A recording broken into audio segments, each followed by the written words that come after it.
Hello children, welcome back to my teacher learn channel. இன்னைக்கு நீங்கள் lesson 27ல Hindi பாரகடி உயிர் மெய் எழுத்துக்கள் தான் பார்க்க போகிறீங்க. How to pronounce C letter, ச லெட்டர். இப்போ நீங்கள் க லெட்டர் முடிஞ்சாச்சு, ச லெட்டர் தான் நீங்கள் பார்க்க போகிறீங்க. எப்படி ப்ரொனவுன்சியேஷன் செய்து சொல்லலான்னு பார்க்கலாம் வாங்க. இந்த ச லெட்டரில் இதுலேயும் 4 இருக்கும், ஆனால் தமிழில் ஒரு ச தான் இருக்கும், ஹிந்தியில் 4 இருக்கும். ச ச ஜ ஜ ஞா.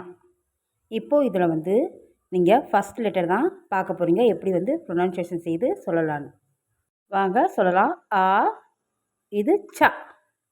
எப்படி சொல்லலாம்? ஆ, இந்த லெட்டர் ச. நெக்ஸ்ட்டு ஆ சா உச்சரித்து சொல்லணும். ஆ சா. இ, இது சி. மறுபடியும் சொல்லலாம். இ, இது இந்த லெட்டர் சி. நெக்ஸ்ட் லெட்டர் ஈ, இது சி. அப்படி எழுத்து சொல்லணும். மறுபடியும் சொல்லலாம். ஈ, இந்த லெட்டர் சி. நெக்ஸ்ட்டு உ, இந்த லெட்டர் சு. மறுபடியும் சொல்லலாம். உ சு. நெக்ஸ்ட் லெட்டர் பார்க்கலாம். ஊ, இந்த லெட்டர் சூ. இழுத்து சொல்லணும். மறுபடியும் சொல்லலாம். ஊ, இந்த லெட்டர் சூ.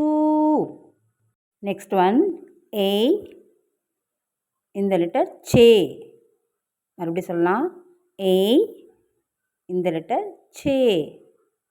நெக்ஸ்ட் போகலாம். ஐ, இது சை. மறுபடியும் சொல்லலாம். ஐ, இந்த லெட்டர் சை. மறுபடியும் சொல்லலாம். ஓ, இது சோ. மறுபடியும் சொல்லலாம். ஓ, இந்த லெட்டர் சோ. நெக்ஸ்ட் ஒன் ஔ, இது சௌ. மறுபடியும் சொல்லலாம். ஔ, இந்த லெட்டர் சௌ. ஒன் அம், இது சம். சன் சொல்லலாம், சம் சொல்லலாம். மறுபடியும் சொல்லலாம். அம், இது சன். நெக்ஸ்ட் ஒன் அஹா, இந்த லெட்டர் சஹா. மறுபடியும் சொல்லலாம். அஹா, இந்த லெட்டர் சஹா. இப்போது நீங்கள் இந்த ச லெட்டர்லேருந்து இந்த 13 லெட்டரும் எப்படிலாம் ப்ரொனவுன்சியேஷன் செய்து சொல்லலான்னு பார்த்தீங்க. நெக்ஸ்ட் வீடியோ ச லெட்டரை எப்படிலாம் எழுதலான்னு பார்க்கலாம். நீங்கள் வீட்டில் ரீட் பண்ணி லேர்ன் பண்ணி பாருங்கள். உங்களுக்கு இந்த வீடியோ பிடிச்சிருந்தால் மறக்காமல் லைக், ஷேர், சப்ஸ்கிரைப் பண்ணுங்கள். கூடவே பெல் ஐக்கானை கிளிக் பண்ணிடுங்க.